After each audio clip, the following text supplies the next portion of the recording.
So I'm doing this 10-minute topic on sort of how you're supposed to approach the entire business and the importance of follow up, and they sort of go hand in hand. I'm doing this video because I just went on an appointment for somebody who had raised their hand almost 2 years ago, and I just went on the appointment. Let me just see how we got him. I should have known this before I started. I'm sorry.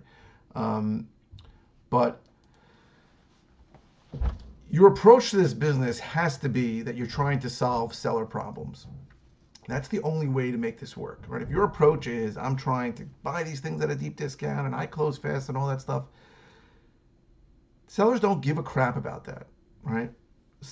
Every seller that's going to sell you a property or let you list with them has a problem that you can solve. If they don't have a problem you can solve, it's a huge waste of time. And you want to filter out those people who have problems you can't solve before you go on the appointments. So let me just explain. Um, we define a lead as someone who has a house to sell and wants to sell it. Until someone has raised their hand and said, I want to sell a house, they're not a lead. Maybe they're a prospect, maybe they're a suspect, whatever you want to call them. But once they've raised their hand and said they want to sell the property, it doesn't always mean you can solve their problem now, right? There has to be a level of motivation where they're going to sell it to you at a discount or list it with you. And sometimes, not sometimes, but a lot of times, they're not ready to do that right now for whatever reason. I'm still trying to get this information. My computer is so slow. So here's the point. The point is, if you really believe that you're trying to sell seller problems, you're going to understand that not most, but a huge portion of your sellers that you're going to talk to are not ready to let you help them right now. So here's what I mean. Let me get this guy. How did we ever get this guy?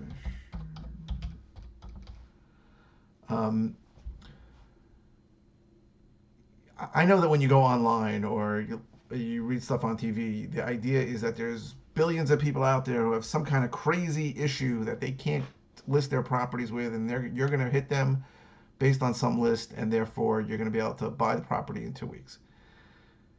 That just hasn't been our experience. It happens sometimes, but most of the time, they are not ready. I'm sorry about this. This is information I should have had before I started this. I'm just looking up how we got to this guy. And of course, it's not even showing up. So it's important to understand that follow-up, and we've done some videos on follow-up, and we'll probably do more, but follow-up is crucial because, I got this guy finally. How did we get him? We got him from an RVM. So we dropped a ringless voicemail into his cell phone, and he called and said, you know what, I'm thinking about it. It was February of 2018. Now we're almost in December of 2019. So almost 2 years of coming back to him almost every month or 6 weeks and saying, hey, are you interested? Finally scheduled an appointment for this morning, and I went to it. So, and I don't know if I can help him. That's the truth. We may or may not be. But the approach has to be, we're here to help you, whatever you need, right? We very often, and we've gone through this before, we list properties too. So very often we'll give people multiple numbers. We'll say, hey, this is the number you can list it at. This is what we think you'll probably sell it at, which is a little less than that. And if you want, we'll buy it from you at this number. And it's going to be less, and you're going to leave money on the table. People think that's crazy. Everybody will list, but some people just don't want to list for whatever reason. So you have to do what's in the seller's best interest. When the transaction's over, the seller has to feel like you were helpful to them, not that you screwed them over. And I know that a vast majority of the outside world looks at our business as we're just screwing over sellers. These sellers are imbeciles. They're selling to an investor when they can go list it. It's just not the case. Now, historically, in most places, it's about 10%. About 10% of every property that gets sold will not sell on multiple listing service with an agent for a variety of reasons, right? Sometimes they're super innocuous, like they sold them to their cousin. But very often they're going to sell to investors, and that means there's some reason why they couldn't. Maybe it's speed. Maybe they couldn't wait. Maybe they just were embarrassed by the way the property looked. Maybe they had a bad experience with an agent before. There's all kinds of reasons why. All kinds. Maybe they're in foreclosure and they don't want people to see it when they go to closing. Your job as a seller is to dig, to find that motivation, to see if it's serious enough for you to buy it at a discount, or if you choose to go the real estate broker route like we have, then you want to list it for them if that's in their best interest. And I've told people many times, you selling it to us is a huge mistake. I told the guy this morning, the house is in great shape. So I think you should list it. I don't think it needs a penny, to be honest with you. And it's a great house in a great area. We'd love to list it for him. But if we don't, and he goes somewhere else, I'm not going to be angry, right? You have to build up enough of a pipeline that you can be honest and open and approach every single seller and seller appointment as a way to help that person to solve a problem, right? And any other approach is going to probably be transparent to the seller and end up very often in being a situation where you're not going to get the guy to list with you or to sell you the house. So you have to approach it. Now, follow up is crucial. So in this case, I think we'll probably get the listing. I think we will. And that's only because we made, how many is it? 2, 4, 6, 8, 10, 12.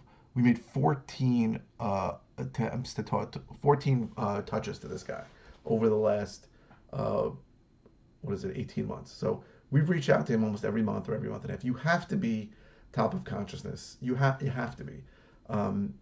And it's very easy when you start out and you don't have deals and you've watched crap on the internet that told you go to wholesale and you'll make $12,000 in 3 weeks, and you're trying to do this for a couple of months and you don't have a deal. It's very easy to think, I just need new leads, I need better leads, my leads suck. But if you don't approach this from, I need to follow up, the people that really track this, and we don't track it, and we probably should, how many deals we get from like an initial appointment versus how many we get from follow-up. But the people who do track it are somewhere between 40 and some are 60%. In other words, if they didn't follow up, which a lot of people that get into the business don't follow up, they would have lost 40 to 60% of the business. That's a lot of business. So you have to approach this as I'm trying to solve a seller's problem, and sometimes sometimes that problem can't be solved right now. That guy's motivation is not enough right now, right? The guy we met today has a great house. It's just small. It's only got 1 bathroom, and he wants more room. He wants another bedroom. He wants another bathroom. It's completely understandable. And a year ago, or 2 years ago, it wasn't enough of an issue. But today, I think it is.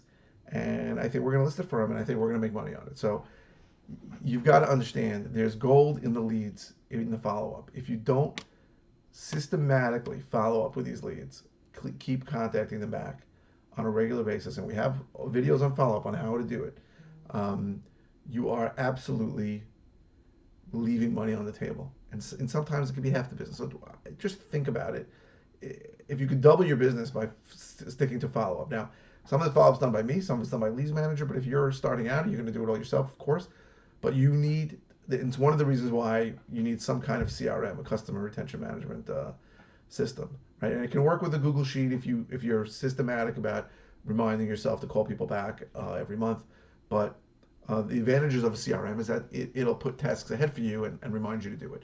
So it's just, I sort of felt like these two things were connected. Your approach to how you go get sellers to get business and follow-up are similar, right? Because if your approach is not the right one, if your approach is not, hey guys, I'm here to solve your problem. If I can't solve your problem, we're going to part as friends, and that's fine. If your approach is anything other than that, and there are people who are unscrupulous in this business and say, I'm just trying to make a quick buck, I'm just trying to get something at a discount, and I'm going to wholesale it for $3,000, whatever they're doing, then follow-up seems ridiculous, right? Because if you're just trying to make a quick buck, then just buy more leads. But if you understand that the sellers are people, right? I said normal people. Most of them are normal people. Some of them are not. But if your approach is that you're trying to solve their problems, then it's easy to understand why their problem may not be solvable right now, right? Their level of motivation may not be enough for them to want you to solve their problem now.